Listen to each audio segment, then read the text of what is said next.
स्वागत है आपका हमारे YouTube चैनल में हिंदी नेट सेट अध्ययन में। जैसे हर रोज़ हम हिंदी नेट सेट का जो पाठ्यक्रम है वही पढ़ाते हैं, लेकिन यहाँ पढ़ाते समय पिछले एक जगह पर मुझे व्याख्यान के लिए बुलाया गया था या व्याख्यान के लिए आमंत्रित किया गया था, और वहाँ पर वहाँ के अध्यापक ने मुझे सवाल पूछा कि सर, हम हिंदी तो पढ़ाते हैं लेकिन एडमिशन करते समय बच्चों को किस प्रकार हिंदी की उपयोगिता हम समझें। तो उस पर मैंने अध्ययन किया और अध्ययन करके फिर मैंने यह लेक्चर रिकॉर्ड करने का सोचा है, और यह मेरे भी मन में मस्तिष्क में सवाल आया है। वैसे एडमिशन कमेटी पर हम बैठते हैं तो हमें आना चाहिए बताना कि हमारे विषय की उपयोगिता क्या है, हमारा विषय बच्चे के भविष्य में किस प्रकार कारगर साबित हो सकता है या होता है, बच्चे को, छात्र को किस प्रकार हमारे सब्जेक्ट के अंतर्गत उसे रोजगार मिल सकता है, यह भी बताना आना चाहिए हर अध्यापक को। हर अध्यापक को नहीं, ये जो अध्यापक जो सब्जेक्ट पढ़ाता है, विषय पढ़ाता है, उस विषय के अनुसार। तो उसी प्रकार हम हिंदी पढ़ाते हैं तो हिंदी पर हमने अध्ययन किया, मैंने अध्ययन किया, और वह उसके माध्यम से ही रिकॉर्ड जारी है। वैसे उस अध्यापक को तो मैंने वहीं पे उत्तर दे दिया उसका, लेकिन एक ये सभी को जानकारी पता होनी चाहिए। तो एक सोशल मीडिया का युग है, तो उसके ज़रिए सभी को जानकारी देना आसान है, तो इसीलिए यह चल रहा है। तो सबसे पहले बताना चाहिए तो मेरे ख्याल से क्या है, हम जो है हिंदी भाषा क्षेत्र से है। जैसे मैं महाराष्ट्र का हूँ, तो हमारी मातृभाषा क्या है, मेरी मातृभाषा क्या है, तो मराठी है। तो मराठी मातृभाषा होने के बावजूद बच्चा हिंदी क्यों पढ़े, यह पेरेंट्स के मन में, खासकर पेरेंट्स के मन में ही सवाल होता है कि हम बच्चे को हिंदी क्यों दे दें डिग्री में। या बच्चे भी कहेगा कि हमारी मातृभाषा मराठी है तो हम मराठी ही पढ़ेंगे। सही बात है, सही बात है। तो मातृभाषा को ही प्राधान्य मिलता ही है, लेकिन उसके साथ साथ सेकंड लैंग्वेज हिंदी भी होनी चाहिए, ASL हिंदी भी होनी चाहिए। क्यों होनी चाहिए? जैसे हम महाराष्ट्र के हैं, हमारी मातृभाषा मराठी है, कहीं अन्य प्रांत में, जैसे हमारे पड़ोसी राज्य तेलंगाना है, कर्नाटक है, वहाँ पर उनकी मातृभाषा तेलुगु बोली जाती है, अंग्रेज़ी भी बोली जाती है। वहाँ पर मैं बहुत बार गया हूँ, तेलुगु बोली जाती है, और हम क्या बोलते हैं, मराठी बोलते हैं। अंग्रेज़ी भी, अभी हम पढ़े लिखे हैं, हमें अंग्रेज़ी आती है, लेकिन जो पढ़ा लिखा नहीं है वह अंग्रेज़ी नहीं बोल पाता है। तो व्यापार के दृष्टिकोण से हो या संवादों के दृष्टिकोण से जो हो, वह हिंदी हमें पढ़नी चाहिए, पढ़ानी चाहिए। कि वहाँ पर जो, जैसे तेलंगाना में गए, वहाँ की तेलुगु भाषा है और हमारी मराठी भाषा है, हम मराठी में क्या क्या बोलेंगे ये उनको समझ में नहीं आएगा, और वो उनकी तेलुगु में क्या बोलेंगे वो हमें समझ में नहीं आएगा। तो इसीलिए हम यदि हिंदी पढ़ते हैं तो हम हिंदी में संवाद करेंगे और वो भी हिंदी में संवाद करेगा। फिर यहाँ पर दूसरा सवाल उत्पन्न होगा कि हम पढ़े लिखे हैं, हमें अंग्रेज़ी आती है, हम अंग्रेज़ी भी बोलेंगे, ये सही बात है। लेकिन जो तेलंगाना का व्यक्ति है उसको अंग्रेज़ी आती नहीं है, तो हिंदी यह एक ऐसी भाषा है, पढ़ा लिखा तो बोलता ही है, अनपढ़ व्यक्ति भी बोलता है। भले ही वह टूटी फूटी क्यों ना हो, लेकिन वह हिंदी बोलना जानता है। आप उसको शुद्ध हिंदी में बात करोगे, आपने 2 वाक्य बात किया या आपने कम से कम उसको एक पैराग्राफ सुनाया, तो एक पैराग्राफ में से कम 1/3 या आधा पैराग्राफ वह समझ सकता है। क्योंकि हिंदी ये क्या है, आसान भाषा है। तो संचार में आसान भाषा हिंदी क्या है, संचार में आसान भाषा है। संचार में क्या है, हिंदी आसान भाषा है, यानी बोलने में क्या है, आसान भाषा है। तो इसलिए हमें हिंदी पढ़नी चाहिए और हिंदी लेनी चाहिए। एक मिनट, इसका पेन का कलर चेंज करते हैं।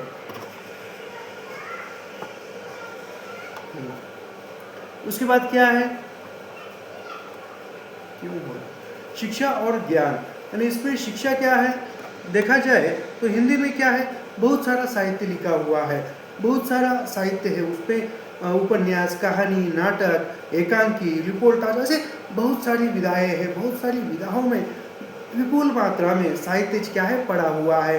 कहा जाए तो हिंदी भाषा का जो साहित्य है वह साहित्य ज्ञान का बहुत बड़ा भंडार है। और वह भंडार उसमें हम यदि डूबते हैं तो इंसान इंसानियत के साथ जीना सीखता है। इंसान बनना अलग है और इंसानियत के साथ जीवन जीना अलग बात है, ये समझ में आना चाहिए। उसके बाद क्या है, यानी ये तो बताया मैंने कि संचार में आसानी बताया। तो उसके बाद क्या है, करियर और अवसर। अभी ये मेन पॉइंट यही है, करियर और अवसर यानी रोजगार। हर एक बच्चे के मन में, बच्चे के पेरेंट्स के मन में क्या है, ये रोजगार और ये करियर और रोजगार क्या है, इसको हम बाद में देखेंगे। सबसे प्रथम बाद में हम इसको विस्तार से चर्चा करेंगे, करियर और रोजगार। उसके बाद क्या है, राष्ट्रीय एकता, यानी राष्ट्र की एकता के लिए हिंदी हमारी कैसी उपयोगिता आ सकती है राष्ट्रीय एकता की। जैसे मैंने अभी बताया, मैं महाराष्ट्र का हूँ, मेरी मातृभाषा मराठी है, हमारा पड़ोसी राज्य तेलंगाना है, वहाँ की मातृभाषा क्या है, तेलुगु है। इससे पहले मैंने पिछले साल एक कॉलेज स्कूल में पढ़ाता था, सीबीएसई स्कूल में पढ़ाता था। वहाँ पर मेरे साथ जो अध्यापक थे, सहकर्मी थे, वो केरला के थे, उड़ीसा के थे, कर्नाटका के थे, तेलंगाना के थे, आसाम के थे, हिमाचल प्रदेश के थे, जम्मू कश्मीर के थे, ऐसे बहुत सारे राज्यों के, उत्तराखंड के भी थे। तो ऐसे बहुत सारे राज्यों के लोग थे और उसमें उनकी मातृभाषा मुझे नहीं आती थी और मेरी मातृभाषा उनको नहीं आती थी। तो हम दोनों के बीच में संवाद कैसे होता था, तो हिंदी के ज़रिए होता था और हिंदी के ज़रिए हम एक दूसरे से वार्तालाप करते थे। इतना ही नहीं है, तब पिछले साल जब मैं वहाँ पर पढ़ाता था तो वार्तालाप करते थे, पहचान हुई है और आज हम अच्छे से मित्र बन रहे हैं। उसके बाद राष्ट्रीय एकता, और इतना ही नहीं है, अंतर्राष्ट्रीय एकता भी स्थापित कर सकते हैं। जैसे अमेरिका, यूएस, नेपाल, भूटान, चीन, वहाँ पर भी हिंदी पढ़ाई जाती है, हिंदी पढ़ी लिखी जाती है बाहर देश में भी। जैसे देखा जाए तो अमेरिका में मॉरिशस तो बहुत हिंदी के लिए जाना पहचाना देश है। अमेरिका में एक आपकी जानकारी के लिए बता देता हूँ, अमेरिका में हम हिंदुस्तानी नामक एक मैगजीन चलती है, हर शुक्रवार को वो मैगजीन निकलती है।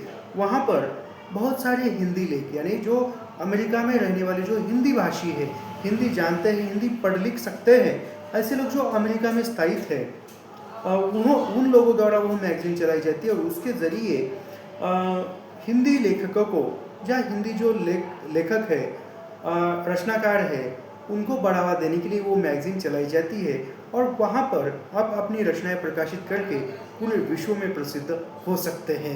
ये राष्ट्रीय एकता की बात हुई। उसके बाद अभी जो मेन पॉइंट है उस पर हम चर्चा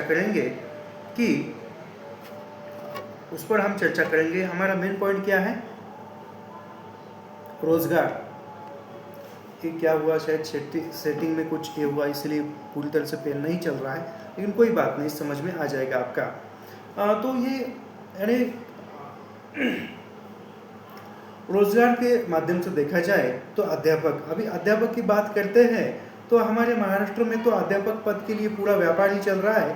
फिलहाल कोई बात नहीं है, महाराष्ट्र यदि छोड़ते हैं तो अन्य जगहों पर जो अध्यापक है, प्रोफेसर, लेक्चरर जो भर्ती है, वहाँ भर्ती किसके ज़रिए ली जाती है, परीक्षा थ्रू ली जाती है। इतना ही नहीं है, उन परीक्षाओं का पाठ्यक्रम मैं पढ़ाता हूँ। हिंदी में जो असिस्टेंट प्रोफेसर एग्ज़ाम देते हैं उनका पाठ्यक्रम मैं पढ़ाता हूँ, हमारे चैनल पर निःशुल्क पढ़ाता हूँ, आज तक कोई शुल्क नहीं लिया है। तो उसके लिए आप अध्यापक बन सकते हैं, जिसकी पढ़ाने में रुचि है, बोलने में रुचि है, वहाँ अध्यापक हिंदी का बन सकता है। वहाँ अध्यापक कहाँ पर बन सकता है, स्कूल में बन सकता है, कॉलेज में बन सकता है। आजकल तो सोशल मीडिया का ज़माना है, तो यूट्यूब के माध्यम से पढ़ा सकते हैं, अन्य कोई एप्लीकेशन जो ऐप है उसके माध्यम से भी आप पढ़ा सकते हैं। यदि मैं हिंदी की बात कर रहा हूँ, कोई अन्य सब्जेक्ट भी पढ़ा सकता है, जैसे सोशियोलॉजी हो, इकोनॉमिक्स हो, पॉलिटिकल साइंस हो, मराठी हो, या जो जिसका सब्जेक्ट है वो सब्जेक्ट पढ़ा सकता है, केवल हिंदी नहीं है। देखा जाए तो स्कूल में मतलब क्या है, आपका एमए हुआ है, बीएड हुआ है, तो आप क्या कर सकते हैं, जो सीबीएसई स्कूल है वो अच्छा खासा पेमेंट मिलता है। सीबीएसई स्कूल में अच्छा खासा पेमेंट मिलता है। सिर्फ आपके पास जो नॉलेज है आपके सब्जेक्ट का, उस नॉलेज का प्रदर्शन आपको अच्छा करना आना चाहिए। आपके अंदर उस सब्जेक्ट का नॉलेज कितना है। अब मैं हिंदी पढ़ाता हूँ तो हिंदी का नॉलेज मुझ में क्या है, वहाँ पर मुझे डेमो देते समय या इंटरव्यू देते समय मेरा नॉलेज उन लोगों के सामने प्रदर्शन करना मुझे आना चाहिए, तभी वहाँ पर मुझे वहाँ पढ़ाने के लिए नियुक्ति दी जाएगी, अन्यथा नहीं दी जाएगी। सीबीएसई जो प्राइवेट स्कूल होते हैं वहाँ पर आप हैदराबाद साइड जाओगे तो टीचिंग क्षेत्र में हिंदी के लिए वहाँ पर बहुत सारा स्कोप है, बहुत सारी आपको ये अवसर मिलेगा टीचिंग क्षेत्र में। ये इस पर विस्तार से बाद में चर्चा करेंगे। और आपको कॉलेज लेवल पर पढ़ाना है यहाँ पर हमारे महाराष्ट्र में या कहीं पर भी, तो यहाँ पर यूजीसी नेट, पेन क्यों नहीं चल रहा है, यूजीसी नेट सेट और पीएचडी ये उसके लिए क्वालिफिकेशन रखा हुआ है, ये सभी को पता है। उसके बाद अभी जो मेन मुद्दा आता है या मेन बिंदु है वो क्या है, आप क्या कर सकते हैं, टीचिंग क्षेत्र में रुचि है, जैसे मेरी टीचिंग क्षेत्र में रुचि है इसलिए टीचिंग क्षेत्र में आया मैं, तो उसमें क्या है, एक यूट्यूब चैनल ओपन करके, जैसे ये वीडियो आपको मैं जो पढ़ा रहा हूँ या मैं जो समझा रहा हूँ ये आपको यूट्यूब पर ही मिलेगा, वैसे ही उस प्रकार क्या है यूट्यूब चैनल क्रिएट करके या यूट्यूब चैनल बनाकर उसमें हिंदी या अन्य जो भी सब्जेक्ट है उसके ज़रिए आप ये कर सकते हैं जो अभी बताए। उसके बाद दूसरा क्या है, ब्लॉगिंग, ब्लॉग लेखन। आजकल हर कोई क्या कहता है, ब्लॉग लेखन। समझो मैं एक कुछ अच्छा सा लेख लिख सकता हूँ, अच्छा सा आर्टिकल लिख सकता हूँ, अच्छी सी कविता, कहानी, नाटक, जो कुछ भी है मैं अच्छा सा लिख सकता हूँ। या मेरे पास जानकारी बहुत सारी है, मैं किसी अन्य क्षेत्र की जानकारी भी लिख सकता हूँ और वह लिख कर किसी वेबसाइट पर मैं वहाँ पर क्या करूँगा, अपलोड करूँगा। और जैसे जैसे मेरे उस ब्लॉग पर मेरे ट्रैफिक आएगा, पाठकों की संख्या बढ़ती जाएगी और फिर उस पर क्या होगा, गूगल एडसेंस की थ्रू ऐड चलाया जाएगा और वहाँ से मेरी इनकम होना प्रारंभ हो जाएगा। ब्लॉग लेखन, मेरा भी ब्लॉग है, मेरी भी ब्लॉगर पर वेबसाइट है मेरी रचना blogspot.com, ऐसा उसका ये है वेबसाइट है ये। लेकिन ये ब्लॉग लेखन यहाँ अच्छा खासा एक ये है, हिंदी में ये बहुत सारी भाषाओं में चलता है, लगभग भारत की सभी भाषाओं में चलता है ब्लॉग लेखन, लेकिन मैं यहाँ पर हिंदी की बात कर रहा हूँ। उस ब्लॉग के ज़रिए आप समाचार पत्र भी लिख सकते हैं या अन्य कोई, जैसे खेत की किसान के लिए जानकारी देना, ये भी आप एक न्यूज़ की तरह भी दे सकते हैं। उस पर कविता, कहानी, स्क्रिप्ट लिखन, ये सब कुछ आप ये कर सकते हैं, अपलोड कर सकते हैं ब्लॉग पर। उसके बाद क्या है, सरकारी नौकरियाँ। अभी हिंदी पढ़ने से आपको सरकारी नौकरी कौन कौन सी मिल सकती है, जैसे शिक्षक भर्ती हो, यानी जो अध्यापक है वो तो है, उसके बाद भी क्या है, अनुवादक, ट्रांसलेशन अनुवादक। ये क्या होता है, समझो मराठी की कोई अच्छी सी रचना है या मराठी में जो कुछ भी अच्छा सा एक प्रसिद्ध रचना है, प्रसिद्ध किताब है, उसको अन्य भाषा में लेना। जैसे मराठी की क्या है, अजूनही आठवतात, एक मराठी की बहुत बड़ी कादंबरी है, उपन्यास है, उसका हिंदी में अनुवाद किया यादों के ऐसा, तो उस प्रकार यादों के पंछी, आठवणीचे पक्षी, प्रही सोनकांबळे, इनकी मराठी में लिखी हुई बहुत प्रसिद्ध उपन्यास है, कादंबरी है, उनका हिंदी में अनुवाद क्या किया कि यादों के पंछी बोल के किया हुआ है। उसके बाद क्या है, राजभाषा अधिकारी बैंक में जो बड़े बड़े बैंक है, आरबीआई से लेकर बैंक, हर एक बैंक में राजभाषा अधिकारी रहता है। हर एक इस पर संसद हो या हर एक बड़े बड़े ऑफिस में राजभाषा अधिकारी का पद होता है, वहाँ पर हिंदी के ज़रिए आप राजभाषा अधिकारी बन सकते हैं। हर एक राज्य में यह केंद्रीय सरकार के द्वारा राजभाषा अधिकारी की नियुक्ति होती है। उसके बाद क्या है, एसएससी जो स्टाफ सिलेक्शन होता है उस पर 25 या 30 अंक के लिए हिंदी व्याकरण रखा हुआ है रेलवे में। उसके बाद यूपीएससी क्या है, डिग्री की तरफ जो आईएएस अधिकारी लेवल पर आईएएस के लिए जो एग्ज़ाम होती है कलेक्टर के लिए, वो यूपीसी उस पर वह एग्ज़ाम देना चाहते हैं तो भी आपकी हिंदी यहाँ पर होनी चाहिए। जो अन्य सब्जेक्ट के साथ आप वहाँ पर आप एक ऑप्शनल हिंदी लेते हो तो एक पेपर आपका हिंदी का आएगा और पूरा मीडियम जो है वह आपके पेपर का हिंदी ही रहेगा। इस पर विस्तार से जानकारी क्या है वो हमारे ब्लॉग पर भी आपको मिल जाएगी। अनुवादक क्या है वो मैंने अभी बताया, एक भाषा से दूसरी भाषा में लिखना, जैसे मराठी में कुछ लिखा है उसको हिंदी में लिखना, हिंदी में कुछ लिखा है उसको अंग्रेज़ी में, तमिल में, तेलुगु में, ऐसे बहुत सारा है। उसके बाद क्या है, एआई और डिजिटल वर्क। अभी एआई का ज़माना है, उसमें क्या है, अब चैट जीपीटी पर कुछ भी डालते हो तो वो क्या करेगा, उसका उत्तर आपको देगा, उसका उत्तर आपको देगा। तो वो क्या हुआ, एआई हुआ। तो उसके ज़रिए आप एआई के माध्यम से, हिंदी के माध्यम से, एआई पर हिंदी के माध्यम से डिजिटल वर्क भी आप घर बैठे कर सकते हो।